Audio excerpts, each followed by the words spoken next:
안녕하십니까. 자유한국당 대변인 박용천입니다. 황교안 대표를 비롯한 저희 자유한국당이 이곳 로텐더홀 투쟁을 시작한 지 일주일째를 맞고 있습니다.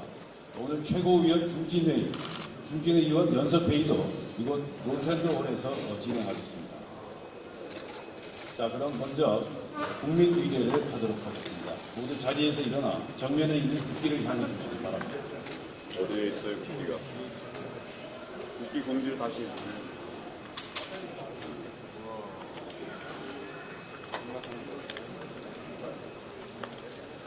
자, 국기에 대한 경례.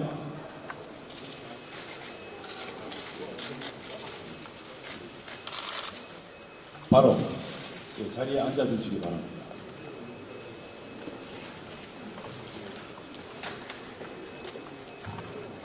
자, 그럼 지금부터 황교안 당대표의 모두 말씀이 있겠습니다.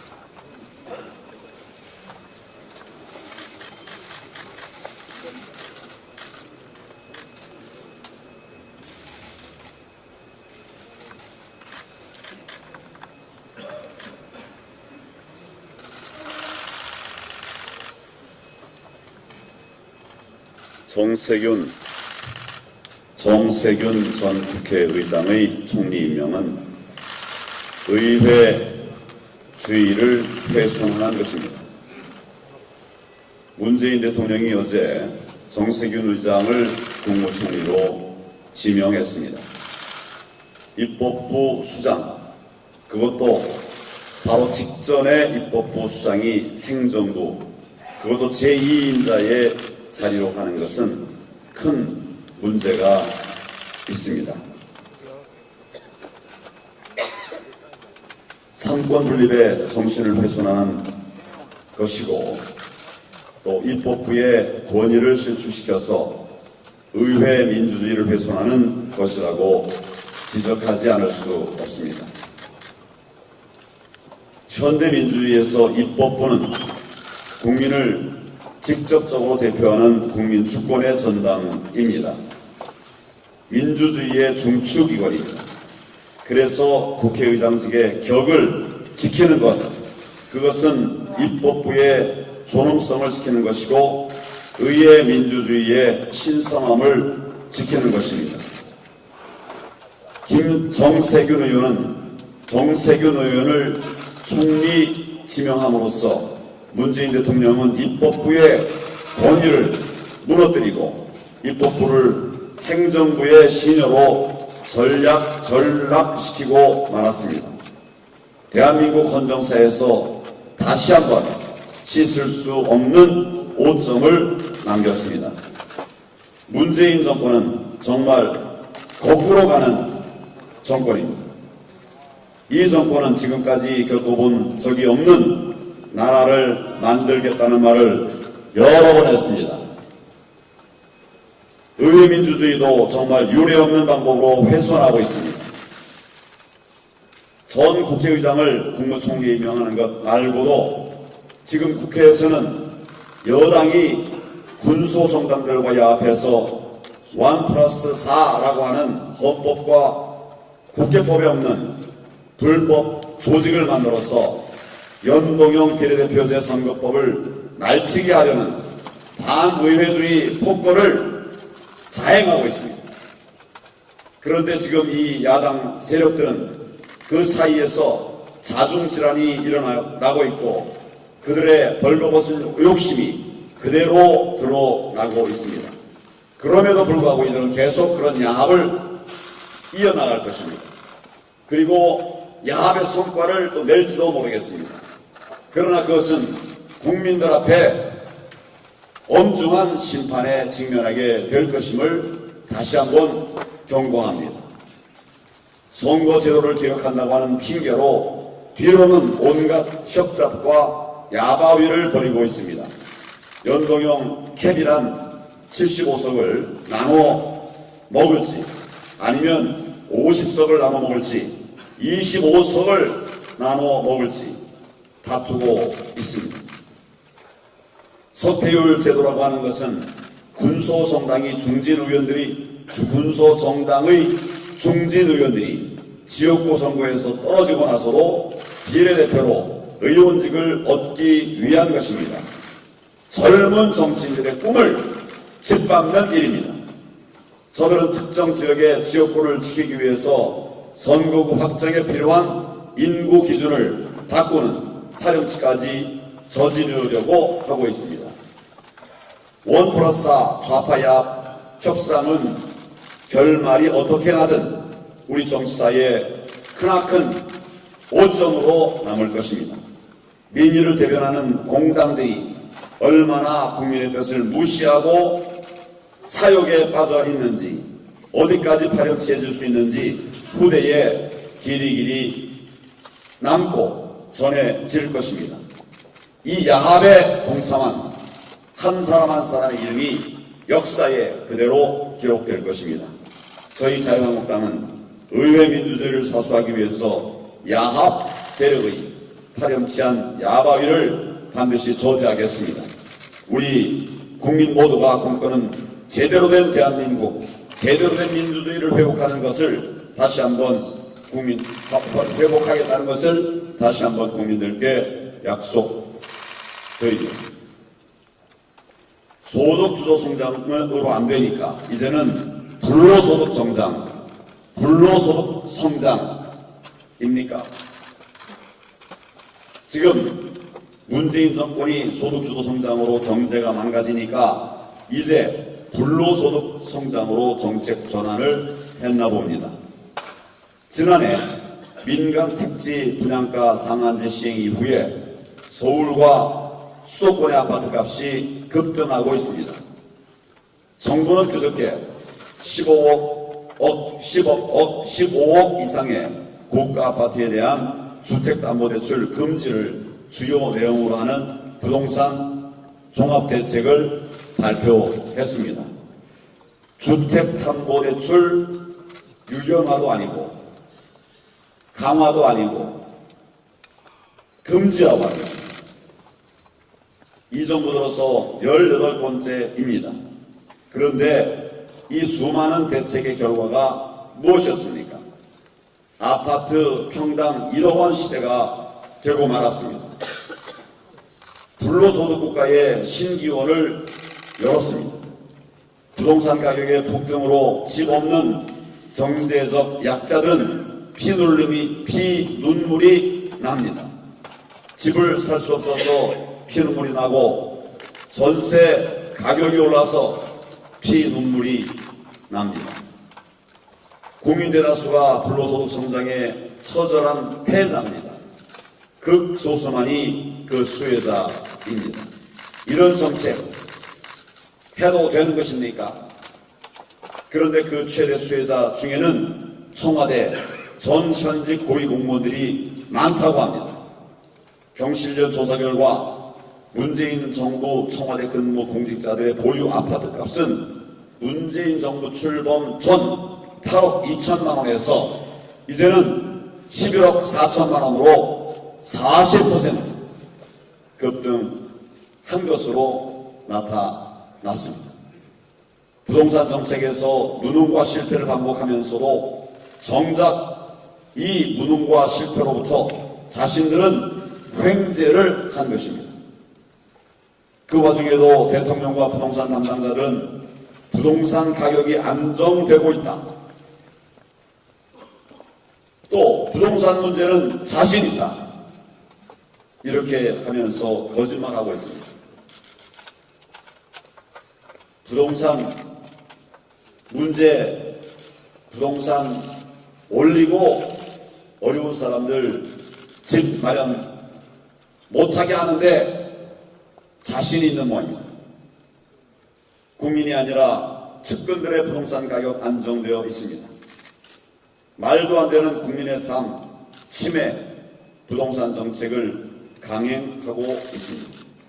그러고도 늘 공정, 정의, 평등 이런 말들을 외치고 있습니다. 국민들이 그 위선에 지금 치를 떨고 있습니다. 국민들의 집값 폭등에 자기들도 깜짝 놀라서 더 과격한 대책으로 대응하고 있습니다. 그러나 이 대책이 시장의 원리를 거스르고 있습니다. 또 국가 주도의 나쁜 정책입니다. 그렇게 하는 한 집값 문제는 해결할 수 없습니다. 시장의 소리에 귀를 기울여야 합니다. 전문가들은 문재인 정권의 소득주 성장도 집값 폭등의 한 몫을 하고 있다고 말하고 있습니다. 기업을 윽박지르고 경제의 활동 중이니까 결국 시중에 엄청나게 풀려 나온 돈이 부동산으로 몰릴 수밖에 없는 이런 상황입니다. 이런 나쁜 부동산 정책 때문에 내 집 마련 사다리를 정부가 아예 불살라버렸다고 지금 30대의 분노가 치솟고 있습니다. 결국 소득주도 성장이 불로소득 성장을 불렀습니다. 부동산 대책의 완전한 파탄에 청와대 비서실장이 다주택자 청와대 참모들에게 한 채 빼고 다 처분하라고 지시했다고 합니다. 집값 폭등이 총선에 악영향을 끼칠 것 같으니 쇼라도 하겠다는 것입니다. 여기서도 쇼를 부리고 있습니다. 국민들이 청와대에게 바라는 것은 쇼가 아닙니다. 제대로 된 부동산 정책. 그래서 국민의 삶을 살리는 그런 정책을 국민들이 바라고 있음을 명심하기를 바랍니다.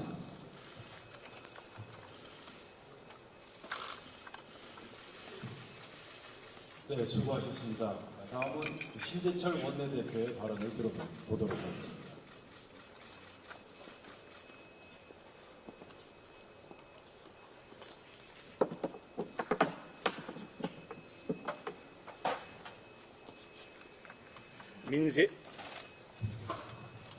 민생을 챙기고 경제 회생에 필요한 법안들이 국회에 묶여 있는 것은 탐욕에 눈이 먼 민주당과 좌파 정당들 때문입니다. 국회 역사상 처음으로 세입법안보다 세출 예산을 먼저 처리한 이들의 야합은 이제 밥그릇 싸움이라는 추태를 노골적으로 드러내고 있습니다.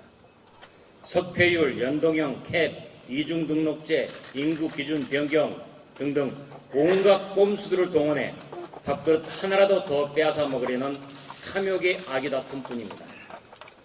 석패율이 중진 구제형이라는 비판이 나오자 심상정 대표는 중진을 빼면 된다라고 말했는데, 중진을 빼는 것은 평등권을 침해한 위헌이라는 것도 몰랐던 것입니까?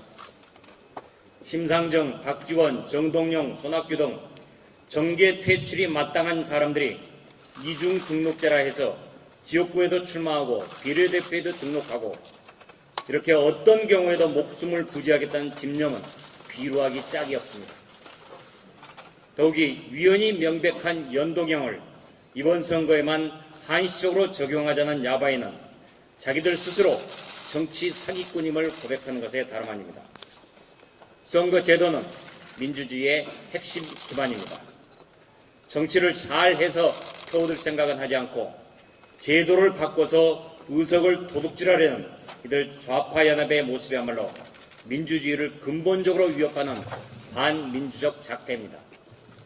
꼼수, 야바이, 편법 등 온갖 무리수를 동원해 버리고 있는 좌파 연합 세력들의 국정농단이 대한민국은 그야말로 일찍이 경험해보지 못한 나락으로 끌고 가고 있습니다.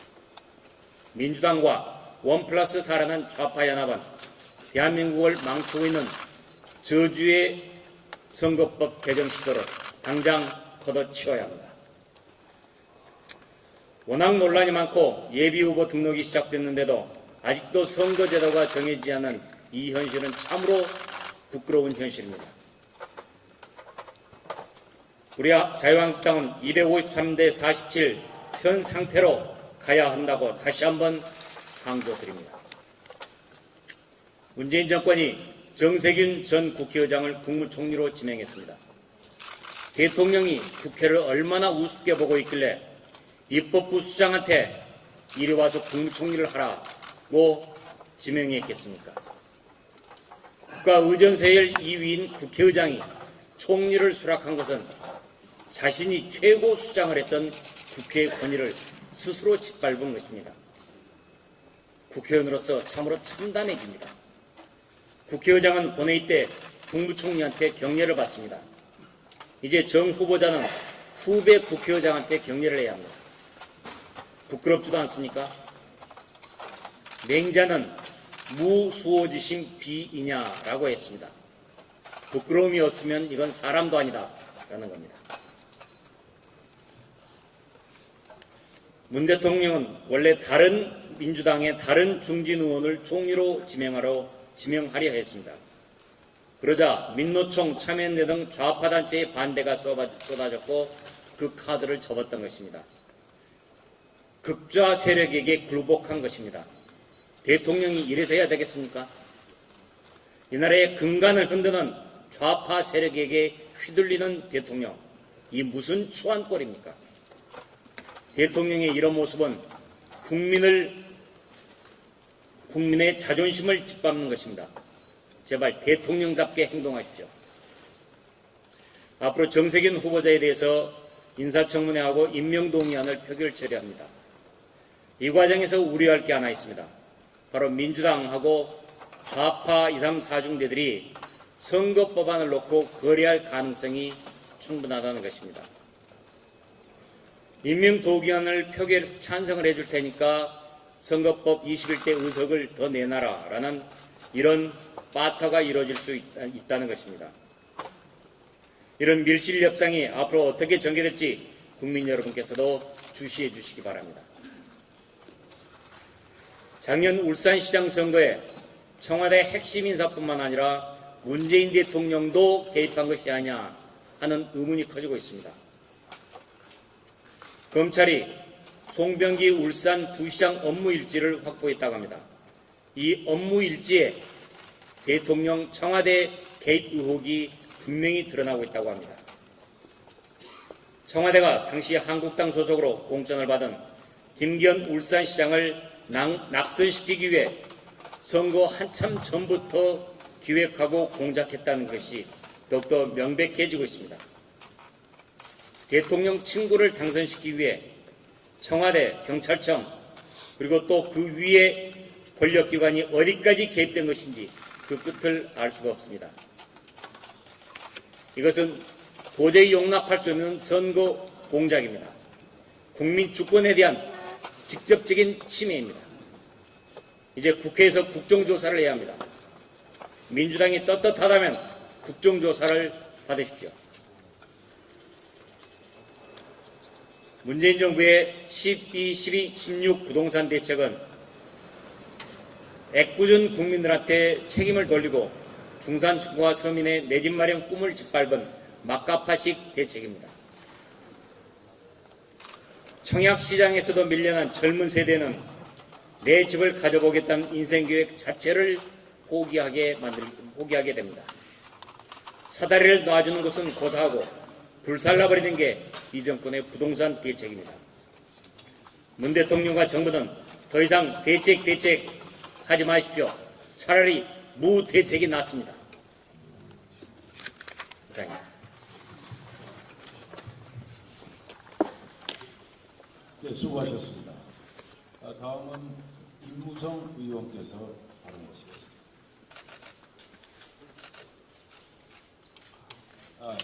예, 착오가 좀 있었습니다. 자, 이번 발언은 이주영 의원께서 발언하시겠습니다.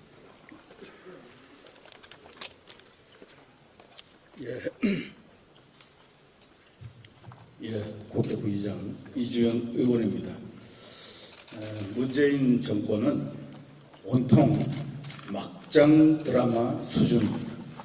법과 상식의 최저 수준을 밑돌고 있습니다. 나라가 무너진다는 개탄과 아우성이 전국 방방곡곡을 메우고 있습니다. 연동형 비례선거법을 가지고 1+4라는 교섭단체를 무시한 협의체가 의석 더 따먹기, 알박기 이렇게 자기들끼리 악유다툼으로 누더기와 야바이꾼 막장 드라마를 펼치고 있습니다. 살아있는 권력, 남용, 비리 이런 거 잘 잡으라는 게 검찰개혁인데 신임 법무장관 후보자는 잘하는 검사들 손봐주고 충견 검찰 새로 만드는 공수처법 강행 등 반개혁으로 유턴하는 막장 드라마를 연출하고 있습니다. 전 정권의 적폐 수사 엄중히 하라고 곳곳에서 외치던 문재인 대통령 지금 어디가 있습니까? 조국, 유재수, 송철호에 대한 문통이라고 들끓고 있음에도 유고무원 입에 자크를 잠그는 막장 드라마가 흥미진진합니다. 기순 의향서를 2번이나 쓰고 간첩 대공 용의점이 없음이 밝혀졌는데도 법에도 없는 기순 의사의 진정성이 없다는 억지를 부리면서 연약한 청소년 탈북자 2사람을 한 아세안 정상회의 김정은 초청 제물로 안대와 특수수갑 채워서 강제 북송한 눈물 나는 막장 드라마도 우리는 봐야 했습니다. 국가 정통성 훼손, 교육 반역의 범인정 국사 교과서는 역사 교재가 아니라 문재인 정권 홍보물로 전락한 막장 드라마의 뻔뻔함을 우리는 목도하고 있습니다. 고용률이 늘었다고 자화자찬 늘어놓았지만 피 맺힌 혈세로 60대 이상 일자리를 늘리는 대신 제조 부진으로 진짜 일자리 40대의 18만 감소 고용 참사를 감추는 통계 분식의 막장 드라마까지 우리는 보아야 합니다.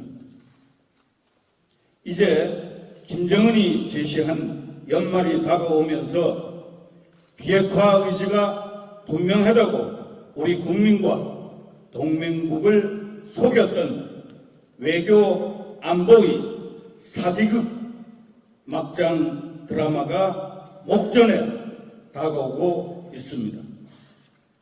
우리 국민은 이제 비싼 방송, 신문 비용 내면서 막장 드라마나 즐기고 있을 처질이 결코 아닙니다. 문재인 정권 여러분은 말초신경이나 자극해서 시청률, 지지율 높이겠다는 막장 드라마의 유혹에서 벗어나 건전한 법과 상식으로 돌아갈 것을 우국 충정에서 강력히 촉구합니다. 예, 수고하셨습니다. 다음은 정가면 의원님께서 말씀을 하시겠습니다.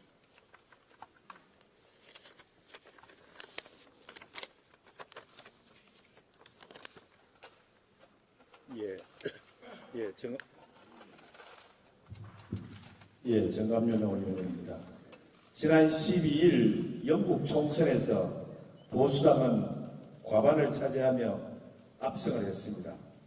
철의 여왕 마그릿 대처가 이끌었던 1987년 총선에서 476석을 획득한 이래 아마 최다 의석을 확보하게 되었습니다.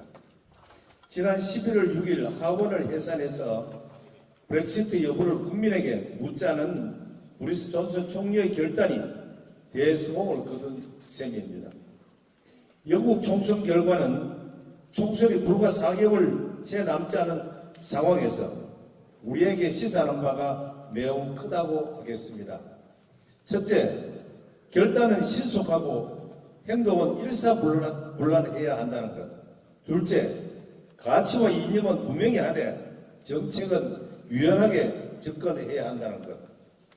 보수당의 압승을 예측하는 언론은 거의 없었지만 존슨 총리의 결단은 국민의 마음을 움직였고 당은 일치단결하여 총리의 결정에 힘을 보탠 결과입니다. 또한 보수당은 작은 정부와 감세라는 큰 틀에서 유연한 복지를 유지하여 중도층 국민을 설득했습니다. 참패한 노동당은 문재인 정부와 꼭 닮은 꼴입니다. 포퓰리즘으로 점철되고 대학 등록금 폐지, 공공서비스 기업 국유화, 노조 편향 정책 등 공약 실현을 위해 매년 131조 원의 막대한 재정을 투입한다는 것입니다. 이제 우리도 자신감을 갖고 당을 재정비해 나간다면 보수당처럼 기적적인 승리를 얻어낼 수 있을 것이라고 확신하는 바입니다. 감사합니다. 네, 수고하셨습니다. 다음은 원유철 의원께서 발언해 주시겠습니다.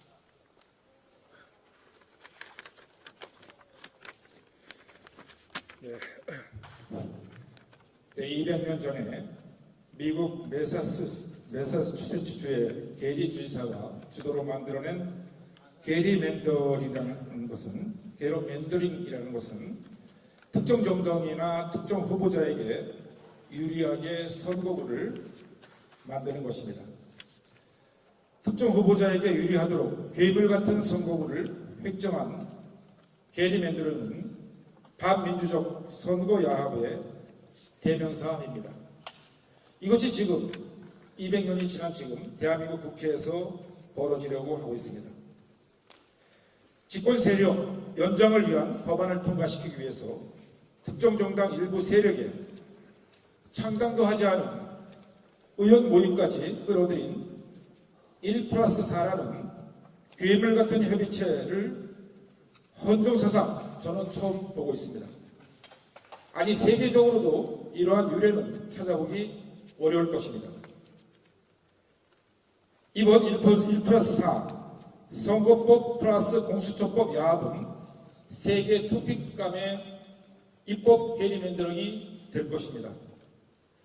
정의당 심상정 대표가 제의한 연동형 비례대표제라고 한 이 기이한 선거제로 시작된 선거법은 한마디로 말씀드려서 상종 멘토링이라고 할 수 있습니다.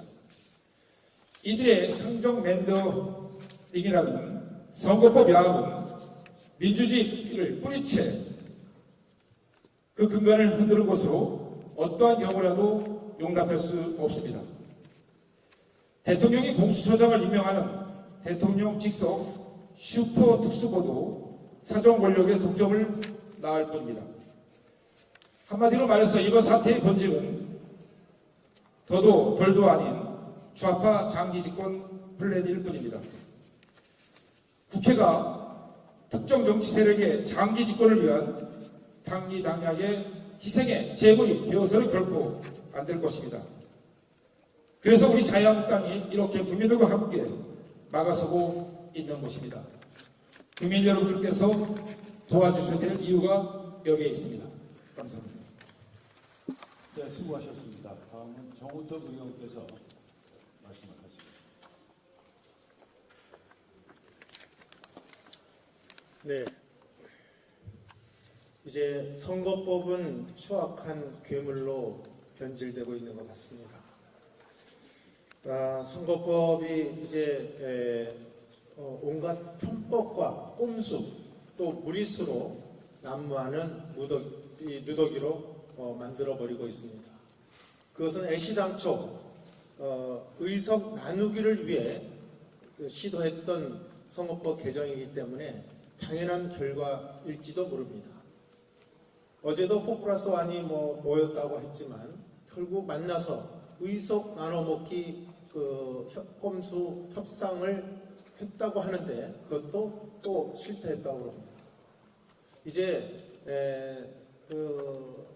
4+1은 더 이상 그런 꼼수 부리지 말고 차라리 패스트트랙에 태운 225+75의 원안을 표결에 차라리 붙이시기 바랍니다.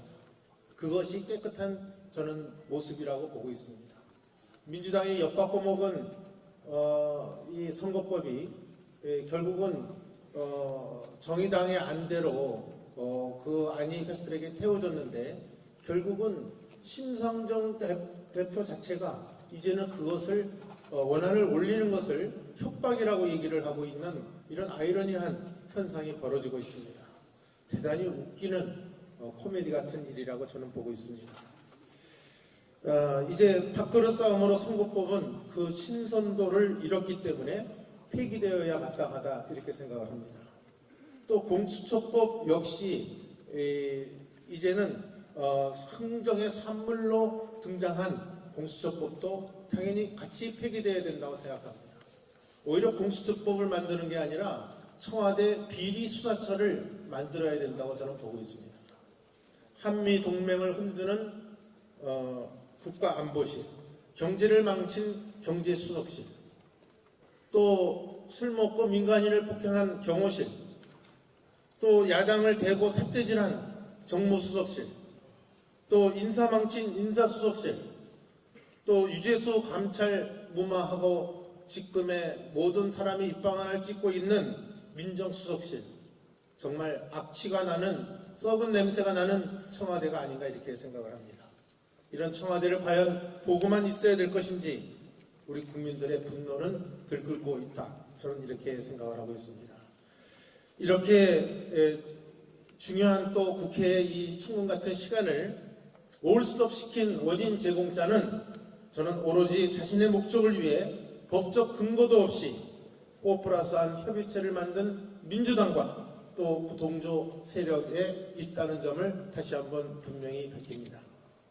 부동산 대책에 대해서 여러 말씀이 계셨습니다만 이 정부가 부동산 대책을 떡 주무르듯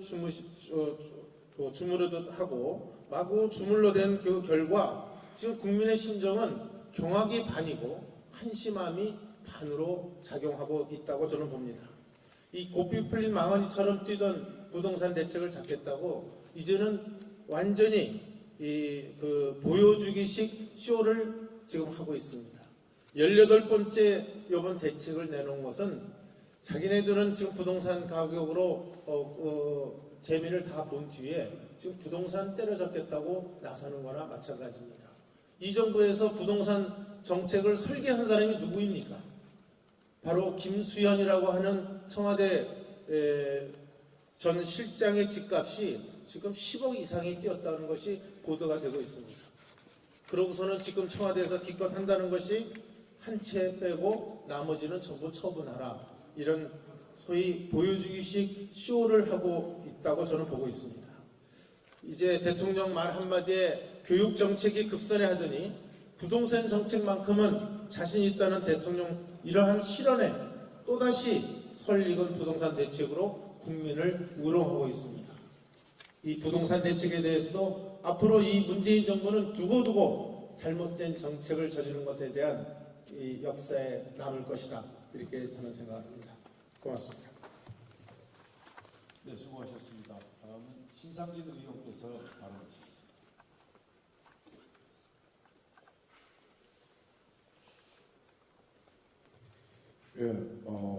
오늘 일간지를 보니까 검찰에서 송병기 울산 부시장의 메모에서 발견한 문재인 대통령이 비서실장을 시켜서 송철호 현 울산시장을 출마토록 요청했다는 사실이 보도됐습니다.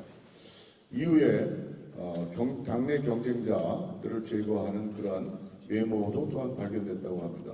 문재인 대통령은 울산 작년 시장의 부정선거, 청와대 개입 의혹, 그리고 권력을 동원한 관건선거, 이러한 부정선거에 대해서 문재인 대통령은 출마를 요청한 이후에 어떤 불법을 저질렀는지 검찰은 이 부분에 대해서 철저히 진상을 규명하고 국민 앞에 낱낱이 밝힐 것을 요청합니다. 그리고 이 울산 부정선거에 대해서는 검찰은 국민만 바라보고 당리당략 모든 정치적 이해관계 없이 철저히 밝히는 것이 바로 민주사회를 튼튼히 하는 검찰의 중요한 역할이라고 생각합니다. 문재인 대통령도 이 부분에 대해서 자기가 출마 요청을 비서실장을 통해서 했는지에 대한 확실한 답을 하고 또 이후에 어떠한 일들이 청와대에서 벌어졌는지 먼저 밝힐 것을 요청합니다. 그것이 위협할 경우에 검찰은 문재인 대통령을 수사할 것을 요청합니다. 네, 수고하셨습니다. 이번에는 유기준 의원께서 발언하시겠습니다.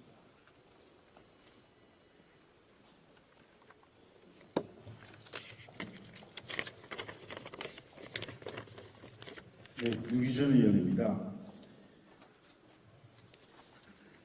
국민 생활과 아무런 관련도 없는 선거제를 두고 근거도 없는 4+ 야합 협의체에서 의석을 한 개, 둘 더 가지겠다는 흉악한 뒷거래와 밥그릇 다툼이 벌어지고 있습니다. 문재인 장기 집권을 위한 도구인 공수처 설치를 위해 2중대, 3중대 정당에게 국회의석을 떡고물로 주는 추악한 뒷거래의 종착역은 결국 자신들의 자중질환입니다. 처음 주장했던 개혁이라는 것이 얄팍한 계산이고 속임수에 불과했고 결국 국민을 속이는 눈속임이었다는 사실을 스스로 폭로하고 있습니다.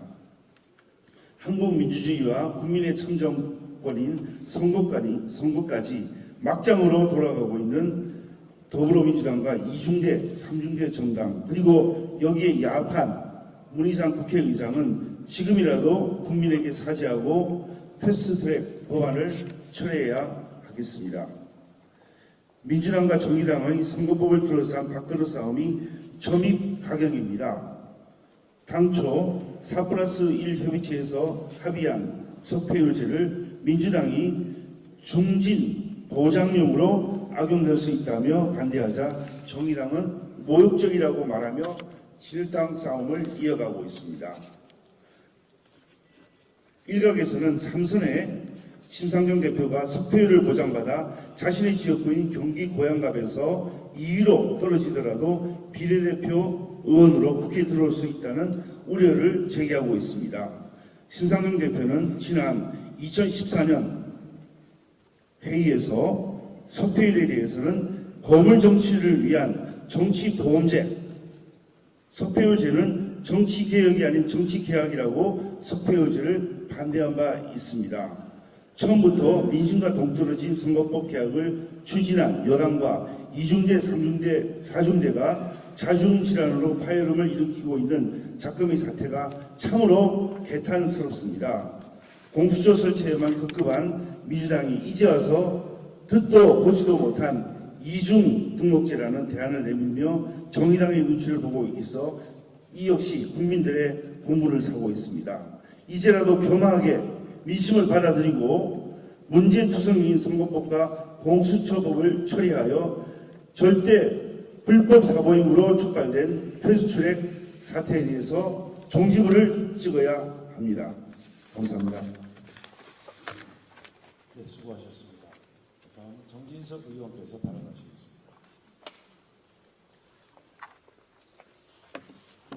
네, 정진석 의원입니다. 의석수 나눠먹기에 결함이 된 4+1 협의체가 선거구 획정 인구 기준을 선거일 전 3년 평균으로 합의했다라는 얘기가 전해지고 있습니다. 세금 도둑질에 이어서 호남 지역의 선거구 소멸을 막기 위해 제1야당을 뺀 상태에서 4+1 협의체가 게리맨더링을 시도하고 있는 것입니다. 자, 우리 언론인 여러분들 깜짝 놀라실 수 있는데 지금 호남, 광주, 전남, 전북을 호남이라고 하죠. 그리고 대전, 충남, 충북, 세종을 충청이라고 하는데 어디가 더 인구가 많을 것 같습니까? 충청 인구가 호남 인구보다 40만 명이 더 많습니다. 40만 명. 지금 현재 광주, 전남북보다 대전, 충남북, 세종이 40만 명이 더 많아요. 그런데 의석수는 어떻게 될까요? 의석수는 호남이 한 석이 더 많습니다. 깜짝 놀라셨죠? 이 불일치가 오늘의 현실인데 여기에 더 나아가서 당연히 인구가 줄은 호남의 의석수가 줄어야죠. 이걸 막기 위해서 새로운 게리맨더링을 하고 있는 겁니다, 여러분. 이것 때문에 충청이 불이익을 봐야 돼요. 왜? 충청의 지금 세종시 인구가 지난달 말 기준으로 33만 8천 명으로 국회의원 선거구가 현재 한 석에서 두 석으로 늘어나게 돼 있어요. 증설이 확실시 되는데 이런 식으로 호남 위한 게리맨더링을 하게 되면 세종시는 의석수가 늘어나지 못하게 되고 호남은 한 석수 줄어들지 않게 돼요. 이런 불공정이 세상에 어디 있습니까? 이러니까 대한민국의 호남공화국이라는 얘기가 나오는 거 아닙니까? 이게 말이죠. 공직선거법 25조에 따르면 선거구 획정의 기준이 되는 인구는 선거일 전 15개월이 속한 달 말일 인구로 한다고 되어 있어요. 내년 4.15 총선을 기준으로 역산하면 올해 1월 31일 인구수가 선거구 획정의 기준이 되어야 되는 것입니다. 그러나 4+1에서 꼼수 합의한 3년 평균을 기준으로 삼으면 전남, 전북, 광주 등 호남 지역에서는 한 석도 줄어들지 않는 겁니다. 대신 한 석이 늘어야 될 충청의 세종시가 증설이 안 되는 것이죠. 왜 호남 때문에 충청이 손해를 봐야 됩니까? 왜 호남을 위해서 충청이 희생해야 되는 것입니까? 문재인 대통령은 정세균 의원을 차기 국무총리에 기용하신다고 발표하셨어요. 그러시면서 국민화합과 통합을 위해서 이런 인선을 했다라고 설명하셨죠. 아니, 저는 전남 출신 총리에 이어서 전북 출신 총리를 기용하는 것이 꼭 국민통합입니까? 대한민국에 천하 인재들이 널려 있는데 대장평의 인사정책을 취하실 생각은 안 하시고 전남 아니면 전북입니까? 그게 대통합이고 화합입니까? 그리고서 또 거기도 모자라가지고 개념면들이 그래가지고 호남의 지역구는 하나도 안 줄이려고 그러고 늘어날 기정사실로 되어 있는 충청의 지역구를 못 늘리게 하고 이게 공정입니까? 이게 정의입니까? 도대체 문 정권은 불공정의 극치를 향해서 어디까지 달려갈 작전입니까? 네, 수고하셨습니다. 다음은 김재경 의원께서 발언하시겠습니다.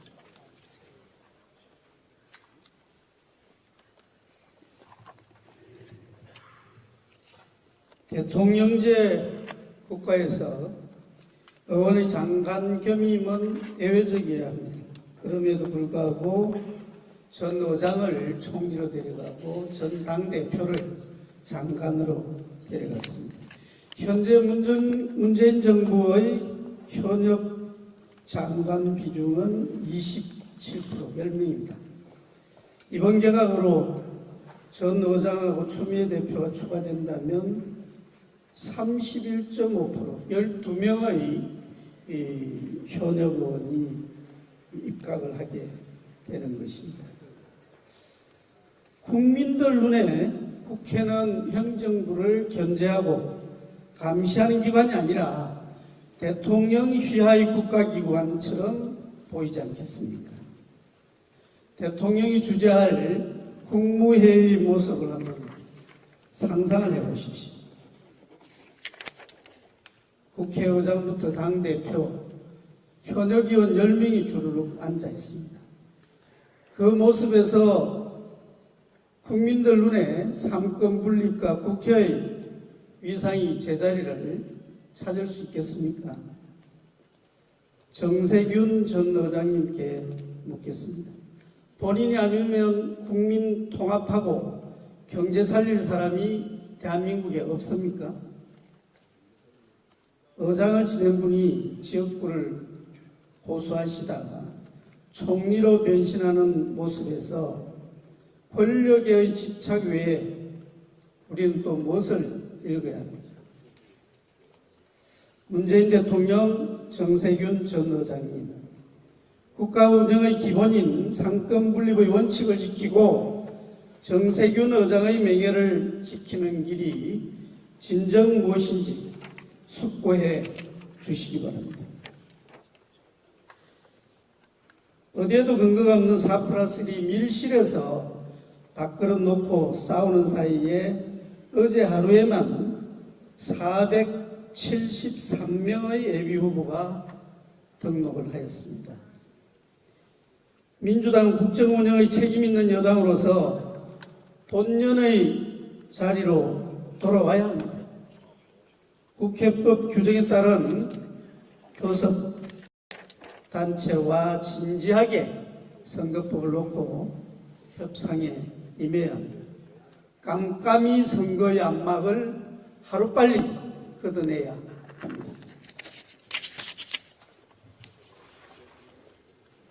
네, 수고하셨습니다. 자, 다음은 최고위원 발언을 들어보겠습니다. 첫 순서로 조경태 최고위원입니다.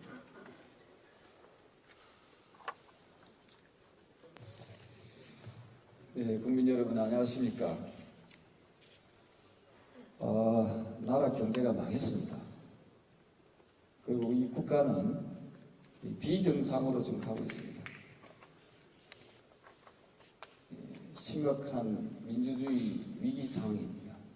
저는 민주당에 있을 때부터 이 친문 패권족들, 친문 패권주의에 대해서 우려를 표명하고 비판을 했었습니다. 지금 대한민국은 친문 패권족들에 의해서 지배당하고 있는, 따라서 독재 국가로 가고 있다 이렇게 보고 있습니다. 종양 국민 여러분께서도 잘 아시다시피 초등학교 6학년 2학기 사회책에 상권 분립에 대해서 나와 있습니다. 왜 상권 분립을 해야 되느냐? 상권 분립을 통해서 국가기관을 서로 견제하고 또 균형 있는 정치를 하기 위해서 한다 이렇게 되어 있습니다. 더 나아가서 국민의 개인의 자유와 권리를 보호할 수 있다라고 초등학교 6학년 책에 나와 있어요. 근데 지금 대통령은 초등학교 6학년만도 못한 그런 사상적 사고를 가지고 있다. 어떻게 이런 사람이 대통령이 될 수 있습니까? 저는 그 원천은 바로 친문 패권적 사고에서 나왔다. 그리고 정세균 의원 경고합니다. 어떻게 국회의장이라는 입법부의 수장을 지낸 분이 그래 그 총리 자리 준다 해가지고 덥석 뭡니까? 자존심도 없습니까? 대통령이 상권 분립의 정신이 없는 사람이라면은 국회의장을 지냈던 정세균 의원이라도 정신을 차려야 되는 거 아닙니까? 저는 여당도 이번에 국회 인준 과정에서 저는 합리적 판단을 할 거라고 생각합니다. 이것은 우리 입법부를 무력화시키려고 하는 저는 청와대의 시도라고 생각합니다.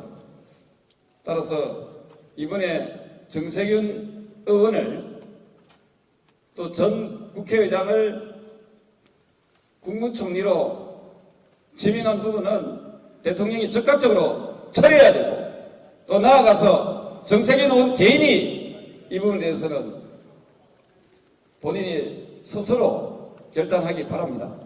만약에 그것이 지켜지지 않는다면은 국회 인사청문회에서 혹독한 검증을 거쳐서 저는 국회에서 저는 인준되지 않을 것이다. 확실합니다. 이상입니다. 네, 수고하셨습니다. 다음은 정미경 최고위원께서 발언하시겠습니다.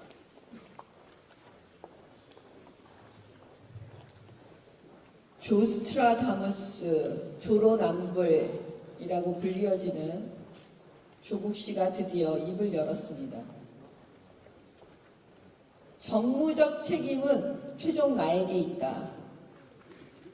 그런데 그 직권남용 프레임은 잘못된 거다. 뭐 이런 취지로 말을 했다고 언론에 지금 나와 있는데요. 제가 정말 문재인 대통령을 비롯해서 문재인 정권, 지금의 청와대에게 묻고 싶습니다. 박근혜 대통령은 왜 지금 감옥에 계시나요? 김기춘 비서실장은 왜 조사했습니까? 조윤선 장관은 왜 조사한 겁니까? 적폐청산은 어디로 갔습니까? 이 기가 막힌 걸 지금 윤석열 검찰총장 머릿속에 있을 것 같아요. 윤석열 검찰총장이 다 조사했던 건데 지금 또 그걸 반복하고 있으면서 윤석열 총장은 지금 무슨 생각을 하고 있을까요? 아니, 김태우 씨가 이미 다 말을 했습니다. 그 내부자가 다 얘기한 겁니다. 유재수에 대한 거 쌈 싸먹었다고. 감찰 중단했다는 거 이미 다 김태우는 검찰에서 진술 다 했을 거예요. 근데 직권남용이 잘못된 프레임이라고 말을 하고 있습니다. 해도 이런 사람들은 처음 봅니다. 또한 오늘 아마 단독 보도로 제가 알고 있는데 송병기 부시장 업무일지에 VIP 문재인 대통령이 직접 송철호 울산시장 나가라고 권유했다. 직접 면목이 없어서 비서실장에게 전달했다. 뭐 그런 취지의 업무일지에 적혀 있다고 합니다.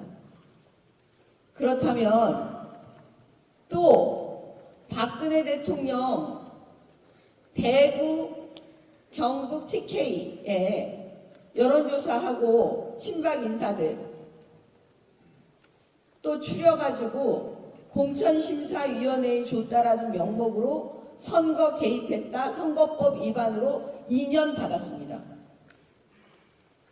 이 사건을 수사하고 법원에서 판결해서 2년 나왔다면 지금의 문재인 대통령은 최소 2년형 받으셔야 됩니다.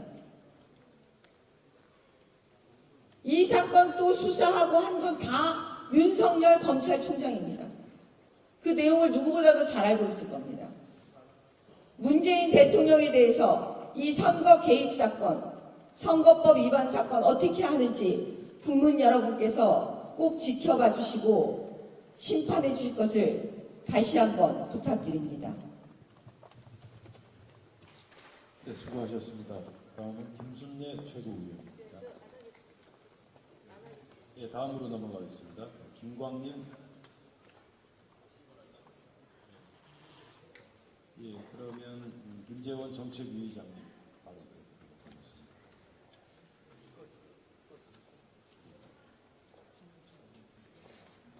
예, 그럼 심대철 원내대표께서 추가 발언을 하시겠습니다.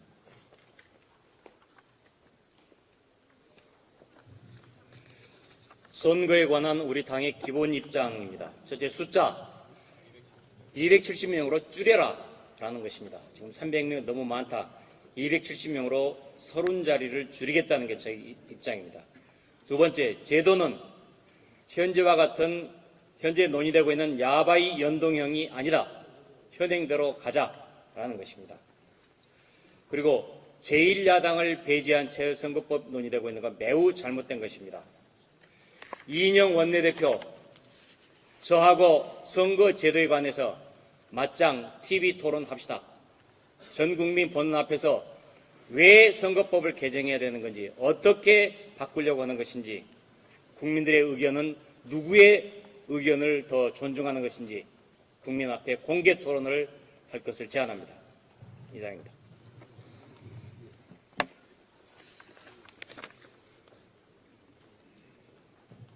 네, 수고하셨습니다. 이상으로 오늘 최고위원 중진 의원 연설회의를 마치도록 하겠습니다. 끝까지 지켜봐 주신 국민 여러분, 연설회는 끝났고 공개 시간만 마쳤고요. 공개 회의를 비공개로 마치고 전환하도록 하겠습니다. 비공개 회의는 저희가 별도로 하지 않도록 하겠습니다. 감사합니다.